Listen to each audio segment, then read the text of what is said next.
Hoy tenemos a Adrián Fouz, periodista en el Desmarque, cubres al Real Madrid. ¿Cómo estás, Adrián? Hola, ¿qué tal, Kiko? Bueno, encantado de saludarte y un placer compartir un ratito aquí contigo. Lo primero que te quería preguntar, Adrián, es que me expliques un poquito quién es Adrián Fouz, cómo has llegado hasta el punto actual, eres periodista deportivo. ¿Quién es Ujú. Adrián Fouz? Bueno, pues Adrián Foz es un chico gallego que ya no es tan chico porque, bueno, recién este año, a principios de año, he cumplido 34 años.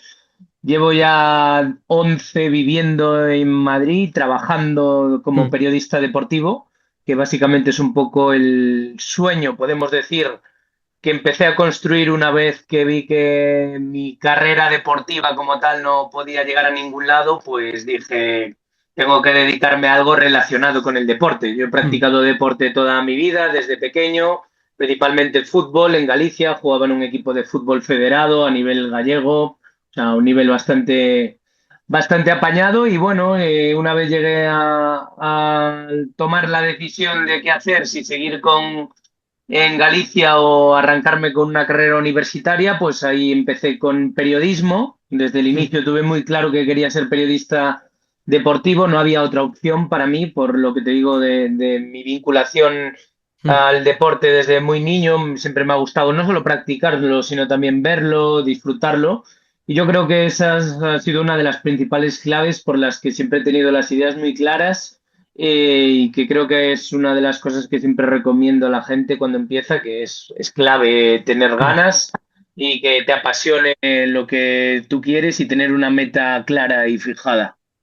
Es decir, que tú cuando eras más pequeño, tu sueño era ser futbolista, como el de casi todos, ¿no? Por así decirlo.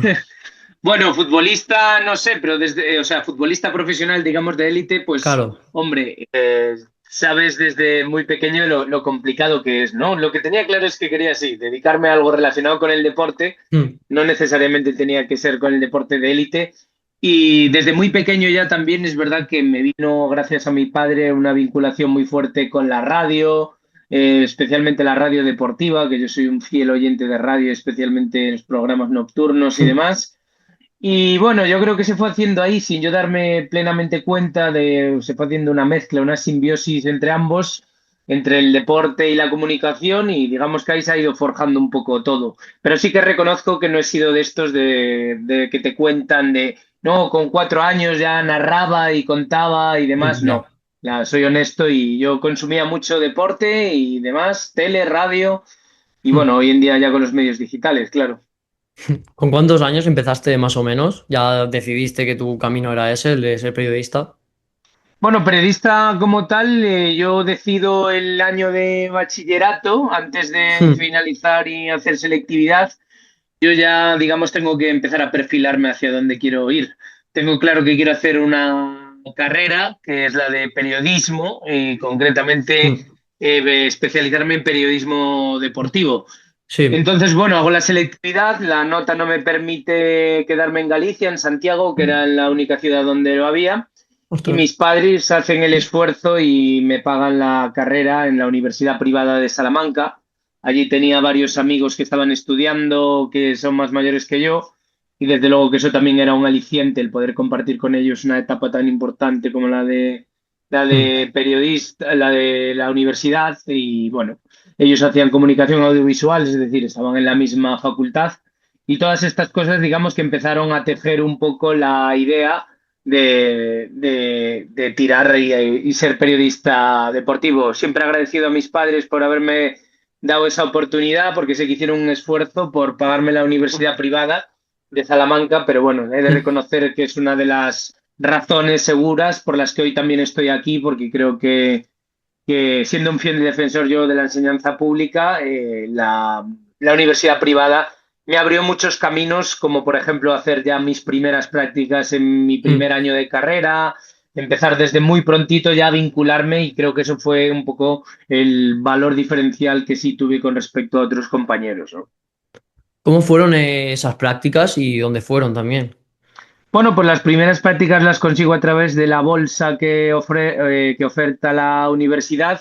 y fueron en Lugo, porque yo Mm. los veranos, digamos, los pasaba allí, estudiaba el curso de septiembre a mayo en Salamanca y luego me iba a junio, julio, agosto y casi un poquito de septiembre para Lugo. Entonces, bueno, Mm. empecé mis primeras prácticas fueron en el periódico local de allí, hice prensa escrita, fueron una de las que me concedieron a través de la universidad. Y bueno, mi primera experiencia, la verdad es que no fue la mejor, porque yo, como te decía antes, mi principal pasión era la radio. Yo tenía muy Mm. claro que la radio era quizá mi punto más fuerte, lo que más me gustaba. No por otra razón que no sea el dinamismo, el directo, esa sensación de movimiento y demás, de que están pasando cosas Ya. y quizá la prensa escrita esto no me lo daba, ¿no? La prensa escrita era algo muy reposado, muy tranquilo, pasabas muchas horas, Mm. digamos, en la redacción para escribir, digamos, pues lo que tú tuvieras que hacer, pero bueno, fue una buena experiencia porque fue mi primera experiencia como profesional, vamos a decir, aunque era un becario y todavía tenía mucho que formarme, Mm. pero desde luego que lo recuerdo con mucho cariño, ¿no? Esas primeras prácticas en mi primer año. Luego el segundo y el tercer año las hice ya en la radio, en Onda Mm. Cero Lugo, en el programa local, y ahí ya sí que notas un poquito la diferencia, lo que es ese nervio, esa sensación de directo, esa adrenalina que había en el programa local que era de 12 a 2. Yo principalmente trabajaba, grababa algún reportaje y hacía alguna cosilla, alguna pieza para el programa, pero bueno, yo principalmente hacía el informativo, que era de 2 menos cuarto a 2. Y bueno, ahí Mm. empiezas a notar ya lo que es comunicar, lo que es estar en directo, lo que es vivir todas esas emociones fuertes que igual la prensa escrita no me había dado, pero que desde luego también fueron muy, muy valiosas. O sea, a ti ser redactor, escribir artículos no era algo que te gustase mucho, ¿no? O sea, me gustaba, pero me faltaba algo. Mm. Digamos, necesitaba un poquito más de adrenalina, de Mm. sensación de estar activo, vivo. No sé. Claro que fue muy, muy enriquecedor porque yo creo que la prensa escrita es una de las partes del periodismo donde uno es más periodista, ¿no? Donde tiene que hacer contactos, donde tiene que escribir a gente, donde te tienes que buscar tú las noticias, digamos, es donde germina el periodismo, en la prensa Mm. escrita. Luego en las radios y las televisiones es innegable que vivimos mucho de lo que vemos en la prensa escrita. Entonces, por eso le doy Mm. ese valor, aunque no era, desde luego, mi punto más fuerte. Y después de Onda Cero, ¿a qué medio de comunicación te marchaste o seguías aún en la universidad en esos momentos? No, mira, finalizo la universidad Mm. y el grado en periodismo, que eran 4 años, y desde ahí doy el salto al máster en comunicación e información deportiva. Lo Mm. hago también en la misma Universidad de Salamanca y ahí sí que ya empiezo a tener primeros contactos con profesionales del sector, como puede ser Julio Pulido, que era por aquel entonces el editor de Deportes Mm. 4. Eran 2 días a la semana el máster, pero eran muchas horas, eran 4 horas por la mañana, 4 horas por la tarde, donde teníamos desde prácticas, donde nosotros ya hacíamos talleres de radio, hacíamos programas, toqueteábamos un poco ya a ponerte delante de una cámara, hacíamos también web y escrito, por supuesto. Y ahí, pues bueno, voy conociendo un poco a profesionales y se da la casualidad que yo me entero meses después que en la visita de Julio Pulido, que es el editor que te digo de por aquel entonces Deportes 4, que era el programa más importante de Mm. televisión de deportes de España, pues se fija en mí y me entero meses después que había sido yo el elegido por él para hacer las prácticas con ellos, porque bueno, como era Mm. un sitio tan selecto, por así decirlo, digamos que era él el que elegía quién iba a hacer las prácticas, ¿no? Entonces, a un compañero le seleccionan para los informativos de Telecinco, a mí me seleccionan para hacer las prácticas en Deportes 4 y ahí es, digamos, donde doy el salto ya a la comunicación nacional y ahí es donde ya empiezo de verdad a vivir lo que es ser periodista deportivo, aunque todavía era becario, ¿eh? Ahí estuve durante 6 meses Mm. como becario, formándome, porque para mí la tele era algo súper No vivías de ello, novedoso. ¿no? No vivías de ello aún. No, no, para nada. para nada, Mm, porque yo todavía no había firmado mi contrato, eran unas prácticas remuneradas, pero imagínate, viviendo en Madrid, teniendo que pagar alquiler, teniendo mm. que vivir, que comer el día a día, desde luego que no me daba, eran mis padres los que me siguieron apoyando y sustentando, porque bueno, veían que yo tenía esas ganas, que creía en ello. Y el tiempo me terminó dando la razón, porque a Mm. los 6 meses, después de 6 meses de prácticas, me encontré con mi primer contrato profesional, precisamente también en Deportes 4. Era un contrato de media jornada, de fines de semana, donde trabajaba con Juanma Castaño y Luis García, que eran los presentadores. Yo Mm. era redactor fijo en el fin de semana. Y como siempre digo, hubo una parte de suerte porque me surge esa posibilidad gracias a que unos compañeros se marchan a otra empresa, entonces se abre esa posibilidad y hay una parte de suerte, como digo, de que surja eso y hay otra parte de trabajo, de Mm. constancia, de perseverancia, en la que ellos vieron en mí que yo era un buen candidato para darme ya la primera oportunidad, mi primer contrato laboral. Antes me has dicho que hiciste la carrera, la terminaste y demás. Yo Mm. te quería preguntar si tú crees que una persona sin la carrera de periodismo puede ser periodista.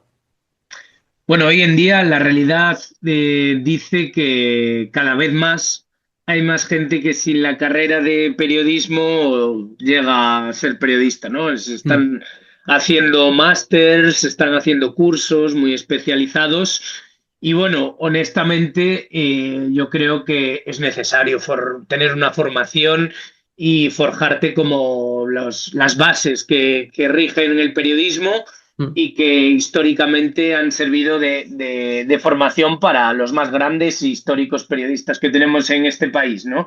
Yo desde luego que lo recomiendo. Es verdad que creo que habría que darle una vuelta a la enseñanza a la hora Mm. de cuando tú estás en la facultad y demás, porque bueno, no es lo mismo formarte para periodista deportivo que para periodista económico o periodista Ya. político.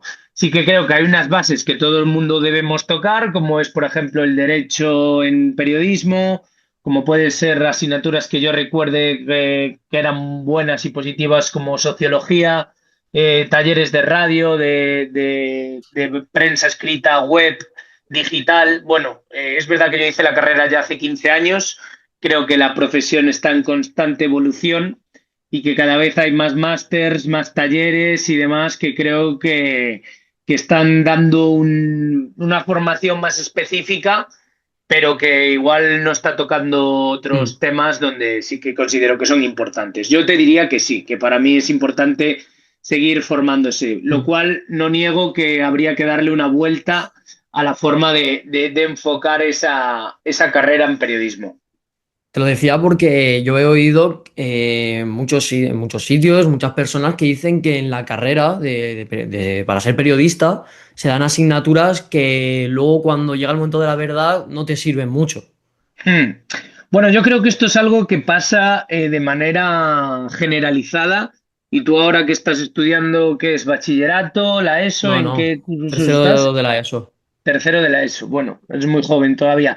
Pero creo que vas a ir viviendo y cuando te vayas haciendo mayor te darás cuenta que hay muchas asignaturas que igual no son todo lo productivas que deberían ser para lo que es la formación de cualquier persona, da igual el ámbito en el que se vaya, digamos, a enfocar, ¿no? Yo creo que hay que darle una vuelta a la enseñanza en general y a la educación, aunque creo que hay partes muy positivas y muy necesarias, porque sin esas bases sería imposible. Pero, por ejemplo, en tercero de la ESO, yo no sé si tú estás dando, por ejemplo, química, biología, este tipo de Sí. asignaturas, y tú, por lo que yo veo, quieres enfocarte más a una rama más enfocada a las letras, pues igual sí que creo que debería haber una formación más específica, ¿no?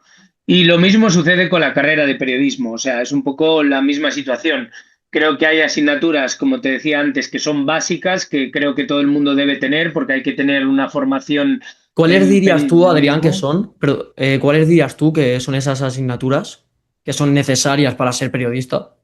Bueno, yo creo que debe haber siempre una formación en deontología, que se llama Mm. deontología periodística, que es un poco la razón de ser, ¿no? Está un poco Mm. enfocada también a al rigor, a la buena praxis, cómo debe actuar un periodista, que hoy en día se está perdiendo mucho todo esto, ¿sabes? Entonces, Mm, yo soy todavía un fiel creyente en que creo que la importancia de contrastar una información, de contrastar fuentes, de buscar fuentes, de no soltar cualquier idea al aire, todo esto mm, es muy importante y creo que ya nos está enseñando de la misma manera.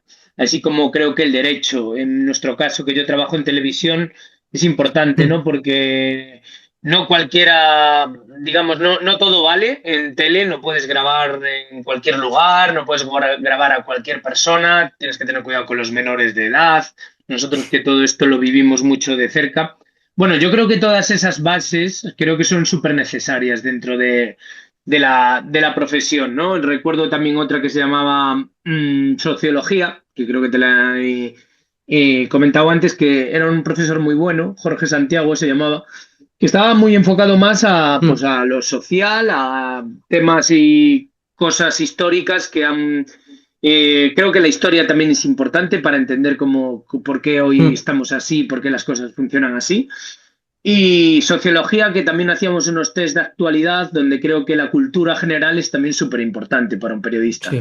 Al final, un periodista, yo puedo ser periodista deportivo, pero creo que la formación en todos los ámbitos y niveles, que tú conozcas quién es el primer ministro del Reino Unido, es importante, aunque tú seas periodista deportivo. Por eso creo que todas estas asignaturas sí que son básicas, sí que son necesarias. Idiomas, el inglés, Mm. cosa básica también para desarrollar esta profesión y seguramente pues otras que ya deberían irte enfocando hacia donde tú quieres caminar, ¿no? En el caso de nuestra universidad, a diferencia de la pública, por ejemplo, que yo tenía Mm. una amiga que estaba a la vez que yo estudiando en la Complutense de Madrid, que es una mega universidad muy reputada, pues por ejemplo nosotros sí teníamos mucha práctica. Creo que es muy importante cuanto antes acercar a la persona a la práctica. Hay una Mm. parte de teoría que es importante, que hay que tener, pero creo que hay que enfocarlo todo mucho más a la práctica. Hacer talleres, ponerte delante de una cámara, ponerte delante de un micrófono en el caso de la radio, enseñarte a escribir en web, para digitales. Hoy en día las redes sociales, por ejemplo, es una asignatura que en mi etapa no había, pero creo que hoy en día debería impartirse ya una Mm. asignatura enfocada a una buena praxis, a un buen uso de las redes sociales, porque yo creo que sí que se ha, digamos, ¿cómo decirte? La profesión de periodista creo que se está mal utilizando de algún modo, creo que se ha pervertido de algún modo, Mm. porque creo que aquí, como tú decías antes, casi cualquiera puede ser periodista, ¿no? Hoy en día con un móvil, con digamos, un canal de YouTube o un canal de Instagram, puede ser periodista. Está bien la parte que tiene que ver con que tengas esa oportunidad si tú tienes esa formación, pero creo que primero hay que formarse un poco, que tú no puedes salir así de la Mm. nada y formarte. Pasa que hoy en día, con los streamers, con creadores de contenido, con todo este tipo de cosas, está cambiando mucho la profesión, pero bueno, yo sigo creyendo todavía en el periodismo un poco más clásico y convencional también. ¿Qué opinas de las redes sociales dentro del periodismo? Bueno, creo que las redes sociales son útiles, son necesarias, creo que aportan en muchos casos, pero así como creo esto, también creo lo contrario. Mm. Creo que también tienen una parte muy tóxica, muy negativa. Creo que desinforman en muchos casos. Creo que a Mm. veces son informaciones sesgadas, manipuladas, malintencionadas. Creo que hay un ambiente muy tóxico a veces también. Yo en mi caso no lo vivo, pero hay sé de compañeros, gente que está muy expuesta a las redes sociales y bueno, la cantidad de gente, de hate que se dice, ¿no? De odio que se transmite hoy en día en las redes sociales. Creo que hay unas partes positivas y unas partes muy malas. Creo que se deberían impartir un poco una formación para hacer un buen uso de ellas, porque creo que con un buen uso pueden llegar a ser muy útiles para estar todavía más informados, si cabe. O sea, tú prefieres un poco lo que era el periodismo de antes, ¿no? Que no estaban las redes sociales tan involucradas. Y bueno, yo soy una persona que tampoco se casa solo con lo antiguo porque creo que estamos en constante evolución. Claro. No eres muy Creo, nostálgico, ¿no? En ese sentido. no, no, no, no, no. Mm, Creo que hay que adaptarse a los tiempos y creo que hay que ser sensato y consciente con lo que tenemos hoy en día. mm. Y la realidad es que las redes sociales ya desde hace muchos años, porque yo ya estaba en la carrera cuando Twitter ya era digamos, una herramienta súper importante, creo que forman parte de nuestra vida, creo que hay que usarlas, pero creo que hay que usarlas bien, porque para usarlas mal o para hacer mal uso de ellas, creo que para eso no están Mm. y creo que hay mucha mezcla entre lo que está bien hecho y lo que está mal. Antes me has comentado el tema de contrastar informaciones y de las fuentes y demás. ¿Cómo trabajas tú las fuentes dentro del periodismo para contrastar una información, para no equivocarte en ese sentido, para que te Bueno. la digan bien la noticia? Ujú.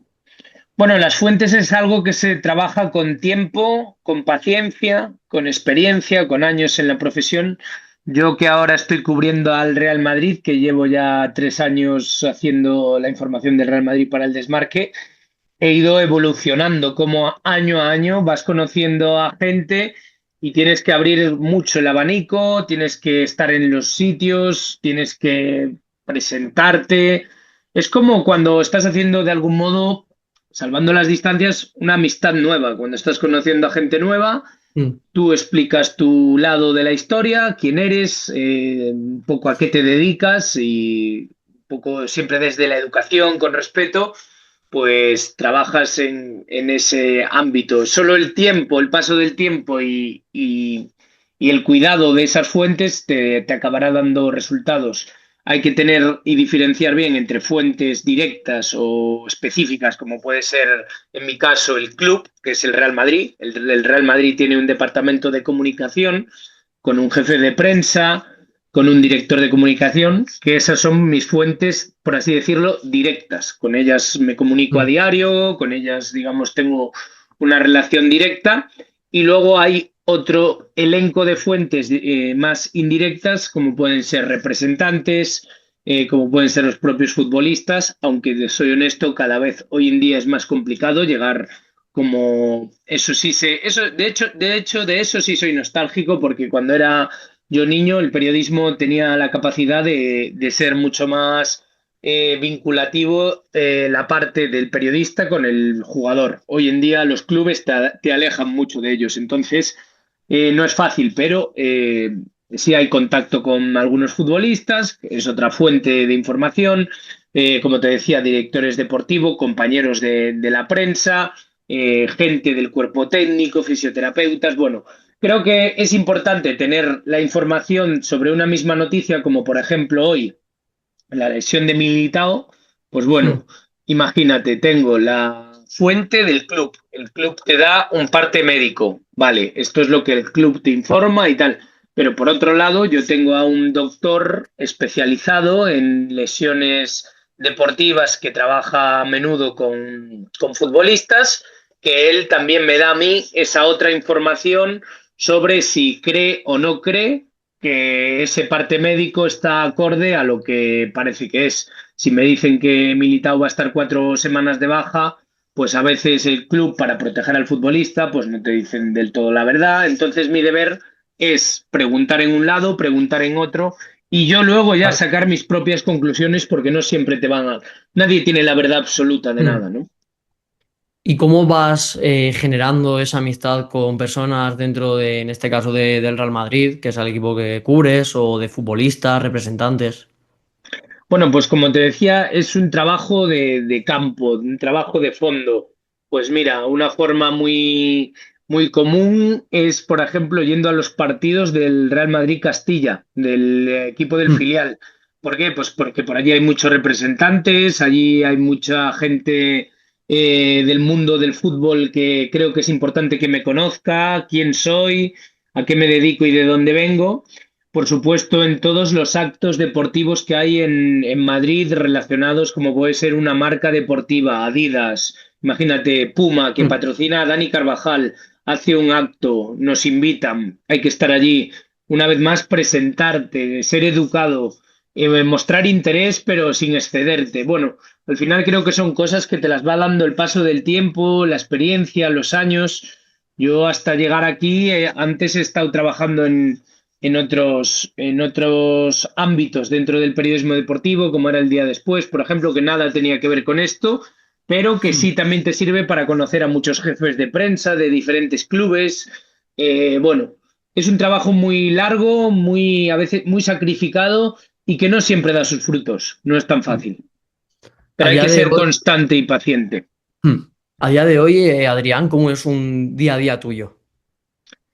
Bueno, pues mi día a día no siempre es similar, ¿eh? Es bastante cambiante, es distinto.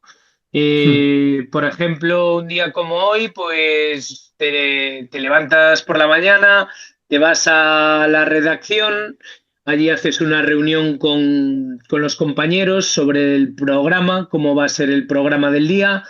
Luego te vas directo a Valdebebas porque hoy hay rueda de prensa de Arbeloa. Allí comparte rato con restos de compañeros, esos Hmm. de prensa. Haces la rueda de prensa, le haces una pregunta a Arbeloa de ¿Le has hecho actualidad, pregunta hoy o no? ¿Le has hecho pregunta o no? de cómo está la cosa. Sí, sí, hoy he estado allí por la mañana con el tema Hmm. de Carvajal, por ejemplo. ¿Qué le has ¿Sabes? preguntado? Sí, pues un poco sobre cómo está llevando él esta tensión que se está viviendo un poco Ah, con Carvajal. ¿Vale? perfecto. Hmm. Entonces eso, digamos que hacemos un poquito por la mañana rueda de prensa, luego entrenamiento, luego vuelvo a la redacción, allí estoy preparando un vídeo, luego viene el programa, hacemos otra reunión después del programa y así sucesivamente, digamos que hacemos un poco el día a día. Pero no todos los días son igual, porque no todos los días hay ruedas de prensa. Hay Hmm. otros días que no voy directamente a la redacción, sino que quizás estoy de viaje con la Champions en Manchester, con el Manchester City, hace unas semanas. Otros días, por ejemplo, puedo estar por la calle, me voy a Valdebebas y estoy por allí fuera. Conozco a gente del mundillo relacionada con el Real Madrid. Este trabajo que te digo de hacer contactos y fuentes. O sea que un día a día tuyo no, o sea, no No siempre sabes. es Tú te igual, no levantas siempre es y no igual. sabes qué va a pasar, por así No, decirlo, hombre, ¿no? sí, sí, sí lo sé porque nosotros nos organizamos Sí. con tiempo. Yo y Hmm. mi compañero tenemos un planning más o menos mensual Hmm.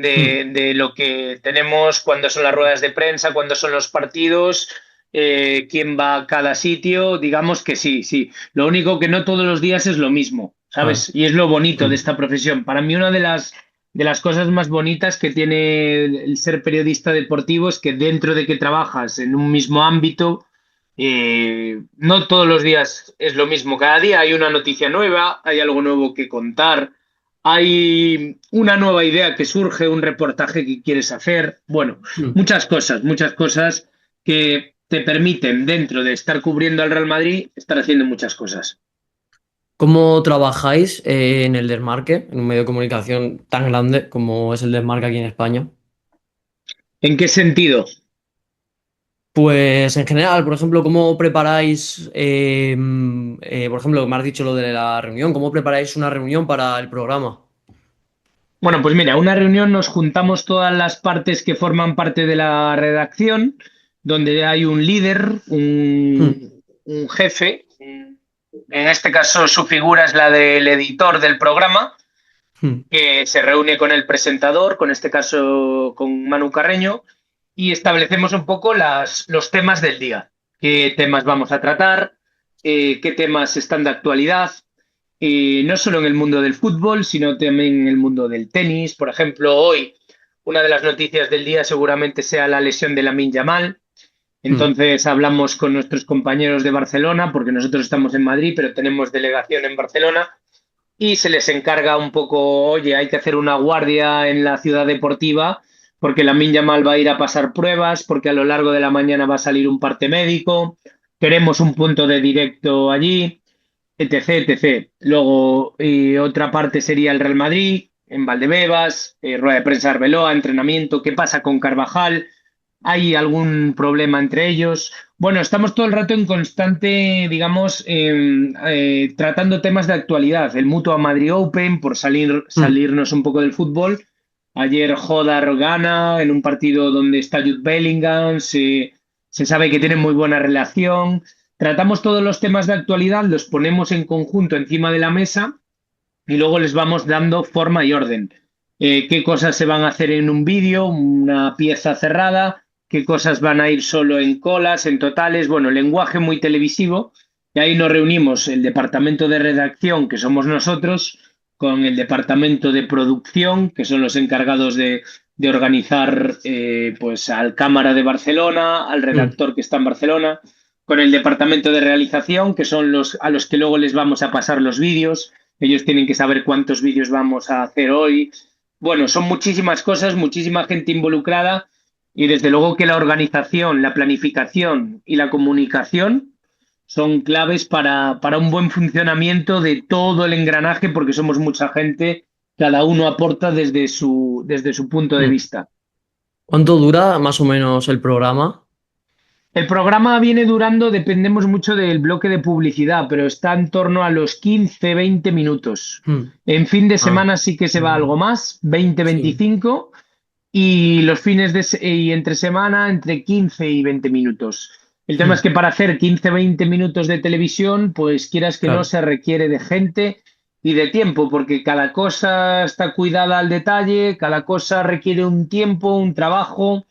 Y tampoco somos tantos redactores, porque así como la crisis ha llegado a todos los, digamos, a todos los gremios, a todas las profesiones, también al periodismo deportivo, por desgracia, y Mm. donde antes éramos, hace 10 años, cuando yo empecé, era una redacción con 10 15 redactores, pues ahora quedan 6 7 8, ¿sabes? Mm. Entonces, hay Ya. mucha menos gente, hay mucho más trabajo y desde luego que la mañana se nos pasa volando porque hay muchas cosas que hacer.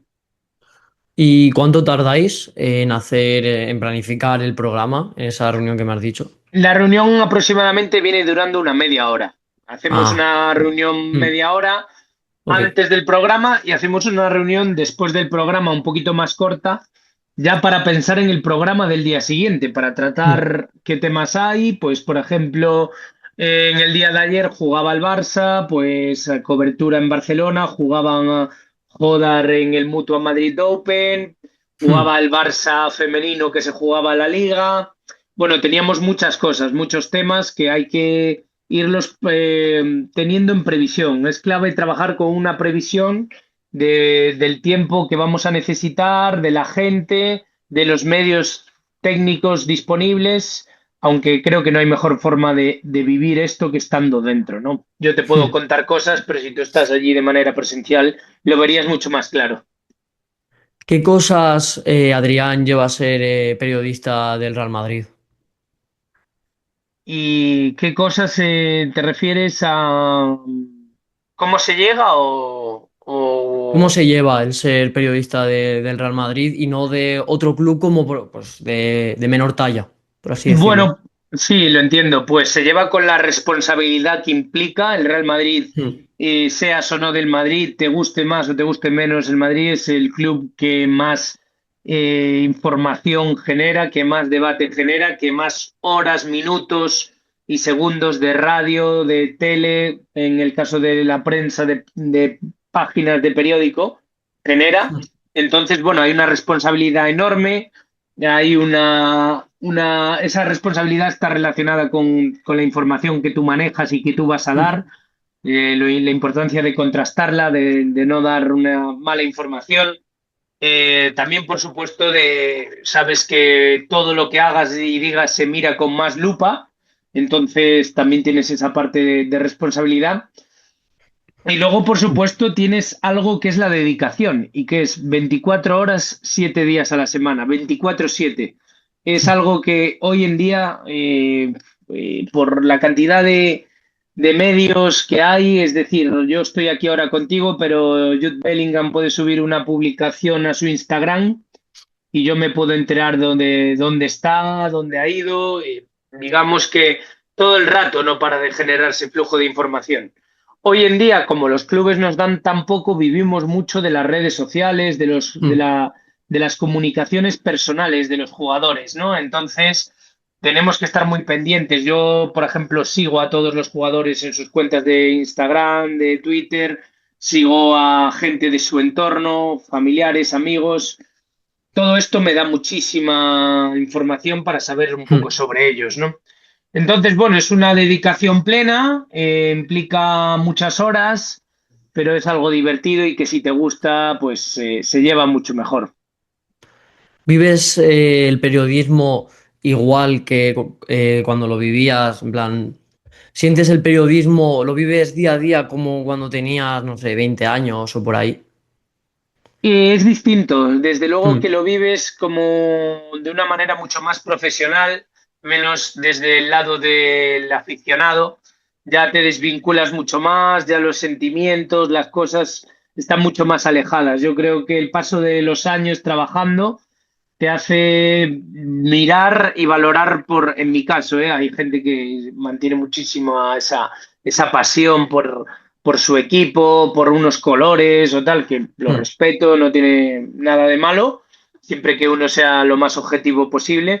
Yo creo que el paso de los años me ha hecho alejarme un poco más de toda esa pasión, ¿no? De ese lado más de aficionado y demás, y lo enfoco mucho más a lo estrictamente profesional. Intento hacer el mejor vídeo, intento hacer la mejor pregunta en rueda de prensa, para ello me preparo duramente cada día, me veo las ruedas de prensa anteriores, si he estado o no he estado, me las reviso otra vez para ver qué temas me pueden resultar interesantes o qué temas son interesantes para mis jefes o para nuestro programa, más bien que para nuestros jefes. Y, y un poco en torno a eso, ¿no? Buscando, viendo cosas Mm. que me den ideas para sugerir reportajes, como por ejemplo ahora. Mañana el Mutua Madrid Open llega al Santiago Bernabéu, pues estoy intentando, hablando con la gente del Mutua para ver si podemos hacer un reportaje dentro del Bernabéu, cómo es llevar una pista de tenis adentro de un estadio Mm. y a un césped de fútbol, ese tipo de cosas. Mm. Y tú, que entiendo que eres aficionado del Real Madrid, ¿no? Entiendo. Del fútbol, Claro. dices. Sí. Sí, claro, claro, Sí. sí, siempre he tenido un poco Mm. eso, ese feeling. ¿Qué opinas de esta temporada del Real Madrid? Bueno, pues la verdad es que creo que es una temporada bastante decepcionante porque yo creo que era un año donde había muchísimas expectativas porque llegaba un entrenador nuevo con unas ideas muy distintas a lo que se venía viendo en los últimos años. Llegaba Xavi Alonso, un entrenador joven, moderno, con un estilo de juego que no se había visto tanto en Barcelona, sí, en Mm. Madrid. Y desde luego creo que ha sido decepcionante porque todo el mundo esperaba que todo aquello hubiera salido mejor. Su destitución, pues también causó muchísimo revuelo. Bajo mi punto de vista, fue un tanto precipitada, sobre todo porque había firmado por un proyecto a largo plazo de 3 años. Y Mm. bueno, creo que no encajó con la plantilla. Funciona así, no hubo feeling con alguno de los pesos pesados, con otros sí. Y creo que se precipitó su destitución, llegó Arbeloa. Mm. Creo que Arbeloa ha llegado de una manera mucho más interina. Al final se ha demostrado que el cambio no ha sido ni mucho menos para mejor, porque el equipo tiene peores números incluso que cuando estaba Xavi Alonso. Entonces, bueno, yo creo que es un momento de reflexionar. Es verdad que son 2 temporadas sin grandes títulos importantes. Habla mucho de la exigencia que tiene el Madrid, porque bueno, al final 2 años sin ganar ningún gran título, vamos Ya. a decir, tampoco es ningún drama en cualquier otro club del mundo, pero Mira, el Arsenal, por tratándose, ejemplo. sí, no, no, y Claro. otros tantos, el propio Mm. Barcelona, que ha pasado sus años súper difíciles, Mm. creo que todos son ciclos, aunque en el caso del Madrid creo que la exigencia es altísima y creo también que el fichaje o la llegada de Mbappé causó muchísimo furor, generó muchísimas expectativas y es innegable que el Madrid tiene grandes jugadores a nivel individual. Tiene al mejor portero del mundo, que es Thibaut Courtois, Mm. tiene probablemente al mejor goleador del mundo, que es Kylian Mbappé. Tiene a Vinicius Junior, que seguramente sea uno de los jugadores con mayor desborde, mayor desequilibrio del mundo. Tiene a Jude Bellingham, o sea, y luego tiene a nombres con muchísimo proyecto de futuro, como puede ser el caso de Arda Güler, Fede Valverde. Mm. Bueno, creo que tiene un gran nivel de jugadores, pero creo que les falta funcionar un poco más como equipo, ¿no? Y entonces creo que hay que reflexionar, que hay que, digamos, hacer que todo esto ligue. Creo que falta la figura de un jugador que haga un poco de el efecto acordeón, que yo le llamo, que es que haga de enlace entre la defensa y el ataque, que el Madrid funcione más un poco de manera coral, aunque creo que eso es un gran reto porque cuando tú rodeas o creas un equipo de fútbol con grandes talentos individuales, Hmm. la historia dice que siempre es complicado que funcione a nivel colectivo en un periodo largo de tiempo. Lo vimos en el PSG hace unos años con Neymar, Messi, Mbappé, que parecía Hmm. aquello que iba a ser increíble. Lo estamos viendo en este Real Madrid. El propio Barcelona con Neymar, Messi, Suárez llegó a ganar un triplete, pero no terminó tampoco luego de consolidarse en el tiempo porque Neymar se marchó y porque aquel proyecto poco a poco, de hecho con la salida de Neymar empezó el final del Barcelona, ¿no? Entonces creo que hay un gran reto por delante y es que tiene que llegar un entrenador al Madrid que sea capaz de ganarse el respeto del vestuario y Hmm. de convencer a estos futbolistas que son muy buenos, pero que tienen que trabajar de manera colectiva para conseguir títulos. ¿Y quién crees que puede ser ese entrenador? Bueno, es la pregunta del billón, ¿no? Es la Hmm. información que ahora mismo por la que todo el mundo suspira y en la que todo el mundo trabaja. De momento el Madrid no termina de soltar prenda. Es obvio que se está trabajando en la búsqueda de un entrenador, pero no es fácil porque habría que preguntarle al presidente hacia dónde quiere enfocar un poco al nuevo proyecto. ¿Quiere volver a apostar por un entrenador joven como Xavi Alonso y darle plenos poderes? ¿O quiere apostar por un perfil más como Carlo Ancelotti, un entrenador con experiencia y que tenga, digamos, el respeto del vestuario y que trabajen de una manera un poco más libre, que es un poco lo que ha hecho ahora Arbeloa, ¿no? Arbeloa ha hecho un poco del estilo de Ancelotti, ¿no? Llevarse bien Hmm. con los jugadores y permitirles un poco gestionarse de algún modo ellos mismos, ¿no? Por eso que los futbolistas estaban contentos. Vamos a ver, sobre la mesa empiezan a salir nombres. El gran deseado, probablemente Jürgen Klopp, el entrenador del Liverpool hace unos años, que desde luego tiene un currículum súper dilatado y es un gran nombre, un entrenador con muchísimo prestigio, Hmm. pero que yo no sé si estaría dispuesto ahora mismo a venir al Real Madrid porque él está como director de fútbol del Red Bull, de la marca Red Bull, donde está trabajando con varios equipos, con el Salzburgo, con el Leipzig. Bueno, está en otro estilo completamente distinto a lo que implicaría ser entrenador del Real Madrid. Si hay alguien que le puede convencer, desde luego que es Hmm. el Real Madrid, Florentino Pérez, pero parece algo complicado. Y luego pues están un poco los nombres, los nostálgicos y melancólicos hablan de la vuelta de Mourinho. Bueno, yo creo que la etapa de Mourinho en el Madrid ya pasó hace años y se me haría raro. Luego está el nombre de Pochettino, aunque el hecho de que esté en el Mundial con Estados Unidos me resulta un poco complicado porque creo que el Madrid necesita cuanto antes hacer oficial a ese entrenador y empezar a trabajar en el nuevo proyecto.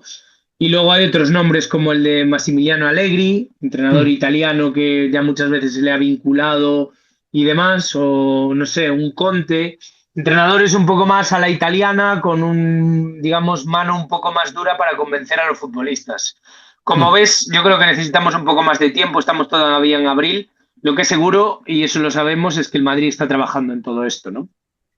Pero Arbeloa no tiene pinta de que continúe la temporada que viene, ¿no? No No. es.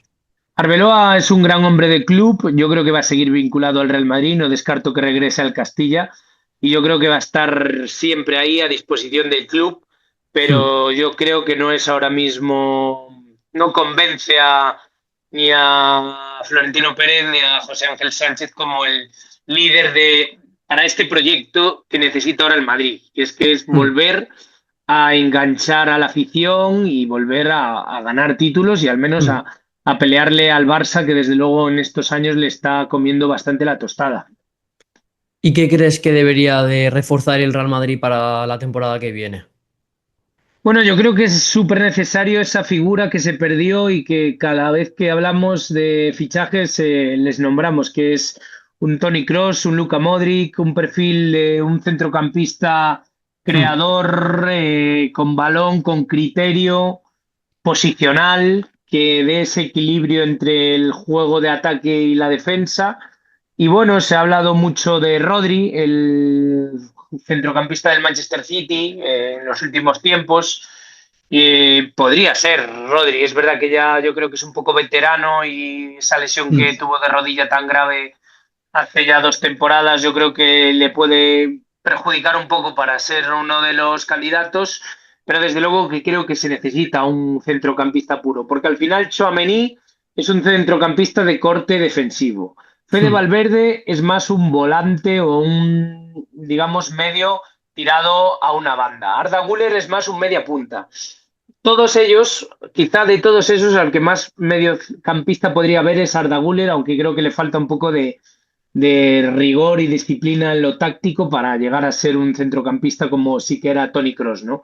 Hmm. Entonces creo que es la posición clave que necesita reforzar el Real Madrid y luego vamos a ver qué pasa, por ejemplo, con Dani Carvajal, que no ha renovado y parece que puede salir, entonces probablemente se necesite un lateral derecho para reforzar. Está claro que los fichajes de este año han estado bien en cuanto a proyecto a medio largo plazo, pero que en el corto plazo, como se esperaba, ni Ya. Hausen ni Hmm, Carreras han convencido demasiado. Por supuesto, Mastantuono, el que menos, ¿no? Entonces, hmm. yo creo que el Madrid debe andar con pies de plomo, entre comillas, a la hora de gastarse el dinero, porque, bueno, el estadio ha supuesto un desembolso económico muy grande y creo que Hmm, necesitará, digamos, fichajes efectivos, ¿no? El otro día hmm. hacía yo una encuesta en el Bernabéu preguntando a los madridistas y muchos de ellos pedían a Vitinha, centrocampista del Manchester, del PSG, perdón, que creo que sería desde luego un fichajazo. Me Hmm. parece que es uno de los perfiles que sí necesita este Real Madrid y que creo que es muy complicado porque el PSG no Ya. es un buen cliente para negociar, desde luego. Yo creo que es el perfil ideal Vitinha, lo que busca el Real Mm, Madrid en la posición de medio centro. Que también ha sin sonado duda. Enzo. También ha Eso sonado es Enzo, Enzo. Enzo Fernández del Chelsea, que en el último parón de selecciones se dejó querer Hmm. un poco y Un que quizás, poco, un poco sí, bastante. un poco bastante, y quizás puede ser bastante factible por la situación del Chelsea y demás, ¿no? Aunque también es un club el Chelsea, el hecho de que no existan cláusulas de rescisión y que haya que negociar con clubes tanto ingleses como franceses dificulta un poco la operación, pero viendo que el Chelsea ha destituido ayer al entrenador y que Ya. las cosas no están bien, están yendo nada bien por allí, podría ser una posibilidad. Y ya para acabar, Adrián, antes de las preguntas rápidas, ¿crees que el Ujú. Madrid va a remontar esta liga, lo que queda ya? Bueno, lo veo muy, muy, muy complicado. Al final quedan, si no me falla la memoria, 18 puntos en juego, 6 jornadas de liga.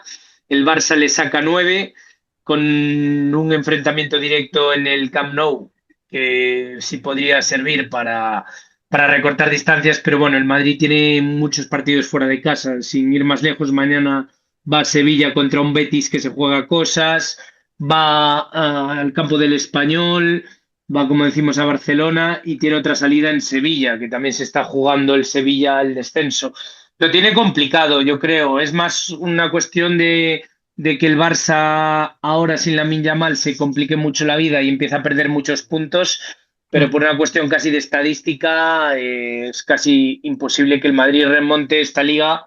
Y sobre todo también, ya no solo por lo que pierda el Barça, sino mm, porque yo no veo a este Madrid ganando todos los partidos ya. que quedan. No veo Mm, a un equipo sólido, no veo a un equipo que me convenza ni me transmita buen feeling. El otro día estuve en el Bernabéu, en el Real Madrid Alavés, y al mm, final por poco el Alavés no empató el ya. partido de milagro casi, ¿no?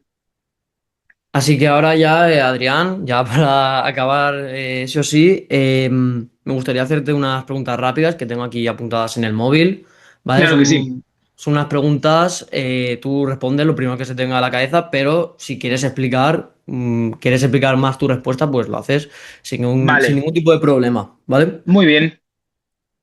Espérate que las busque. Tampoco son muchas, ¿vale? También esas Vale, son rápidas, pero tampoco son vale. muchas. Vale.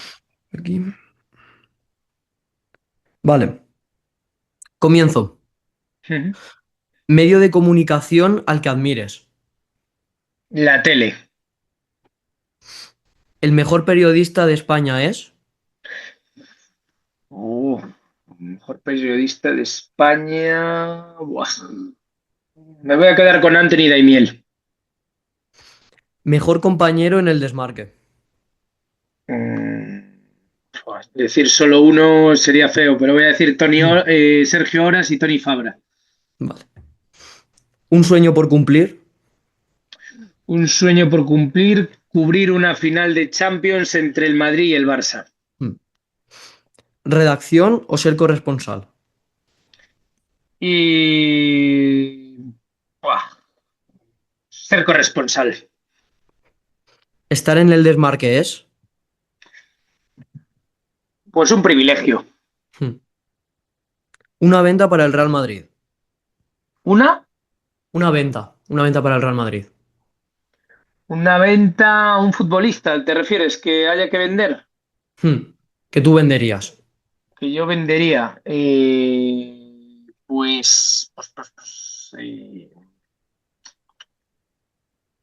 No lo tengo muy claro, la verdad. Pero si tuviera que descartar a alguien, a Jude Bellingham. Un fichaje para el Real Madrid. Un fichaje para el Real Madrid, sin ninguna duda, Vitinha. Mbappé o Vinicius. Mbappé. Del 1 al 10, ¿cuánto te duele una derrota del Real Madrid? Mm, 5. El Bernabéu es. El Bernabéu es el estadio más glamuroso del mundo. ¿Quién ganará este mundial? Espero que España.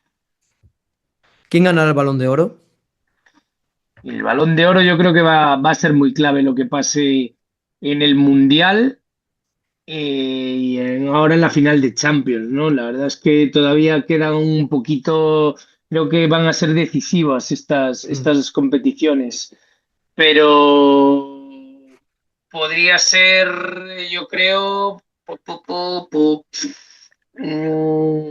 vamos a dárselo confiando en que España gane el Mundial y vamos a dárselo a Lamine, venga, Nomíname a alguien que te gustaría que pasara por aquí. por tu entrevista. Hmm. Pues vamos a nominar a mi compañero que cubre al Real Madrid conmigo en el desmarque, que es un fenómeno, Sergio Horas. Y ya la última, un consejo de vida. Y pues que tengas muchas ganas, actitud y Hmm. constancia. Así se consiguen las cosas. Pues ya estaría, Adrián. Hasta aquí la entrevista. Espero que hayas estado cómodo, que te lo hayas pasado bien. Claro que Así sí. que nada, mucha suerte para todo y eso. Muchas gracias. Nada, un placer.